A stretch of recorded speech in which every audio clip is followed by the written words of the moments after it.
year is 2023, and YouTube launches the last of Canada's homebrew channels.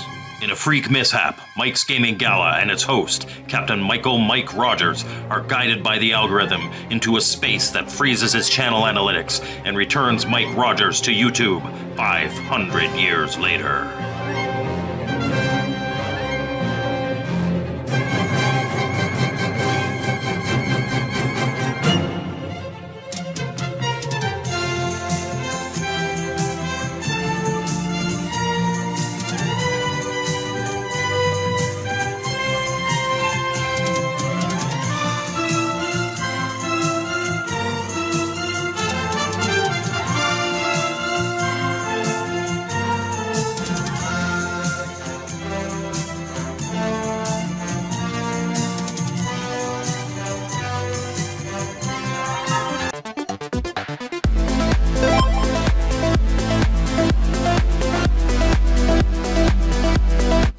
Welcome to Mike's Gaming Gala. I'm Mike, and this week we're looking at Buck Rogers' Planet of Zoom for the Intellivision, published by Blah Blah Woof Woof.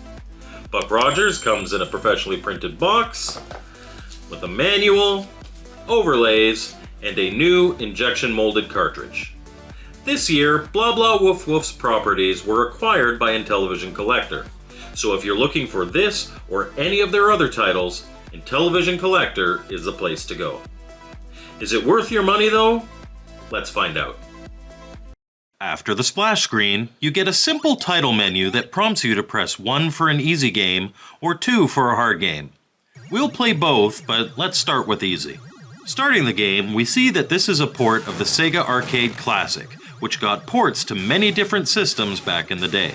If I were to draw a comparison to other ports, I'd say that this is kind of a cross between the Atari 2600 and ColecoVision versions of the game. The goal of Buck Rogers is to play through 6 levels, completing the objective in each before the timer expires. At the top of the screen, from left to right, you have your score, followed by the level timer and your speed. Then you have your objective counter and lives. In level 1, you're flying down a trench, Star Wars style, and your objective is simply to shoot a set number of enemies.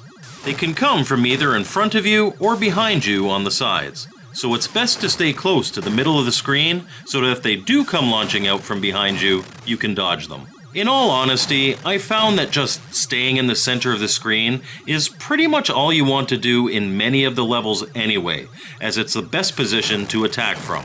Pressing the upper action button fires your blaster, and the bottom 2 action buttons either increase your speed or slow you down.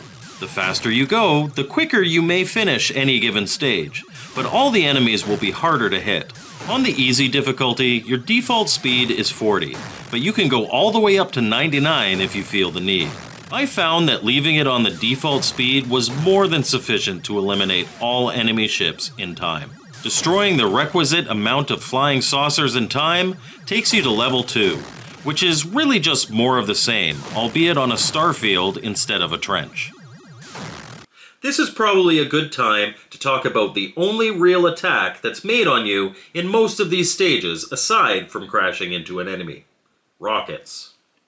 When blasting enemy flying saucers, every once in a while a yellow rocket will appear on your screen. You can either dodge or shoot them, but they don't give you any points, so dodging them is your best bet. Other than that, use the same strategies that you did in level 1, and you should have no problems here killing the required number of saucers in time and moving on to level 3.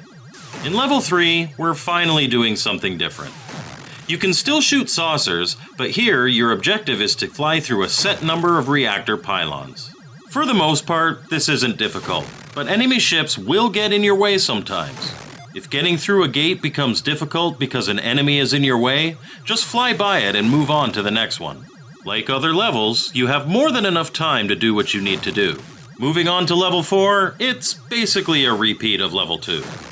Blast away enemy ships through deep space in order to make it down to the planet's surface. Level 5 has something new in store for you. These space hoppers that look like giant squids.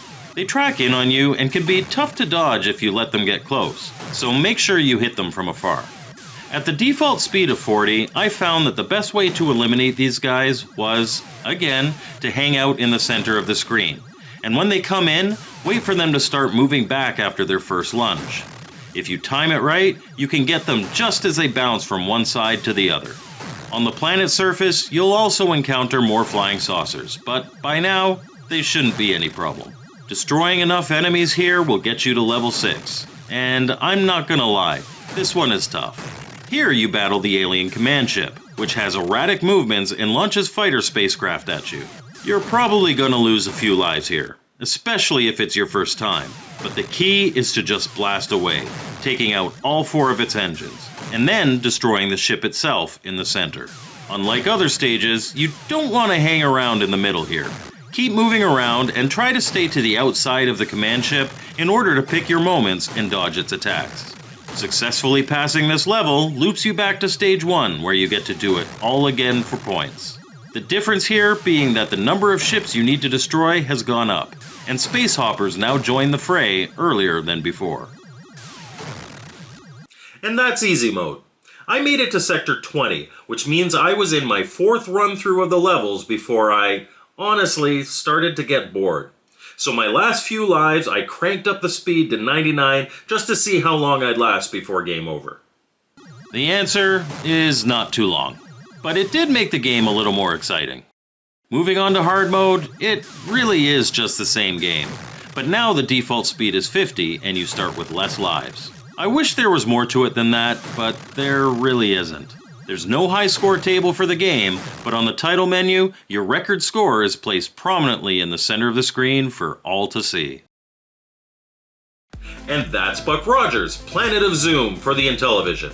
So what did I think? It's okay. But honestly, it feels really lackluster to me.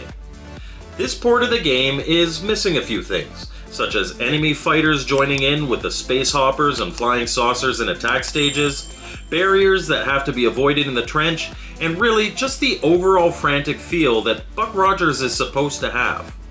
Saucers always attack in waves of 2 and in predictable patterns. Space hoppers always attack the same way. For most of the game, you barely even have to move. Is the port competent? Yes. It is clearly recognizable as what it's supposed to be. But to me, it feels done without any passion for the source material. Buck Rogers is available both as a cart and a ROM, so if you're a big Buck Rogers fan, I'd suggest buying the ROM to try it out before going CIB. Thank you for watching my video, I hope you liked it, and thank you so much to my channel members. I appreciate the support so much. As always, my contact info is in the description, and we'll see you next time on Mike's Gaming Gala.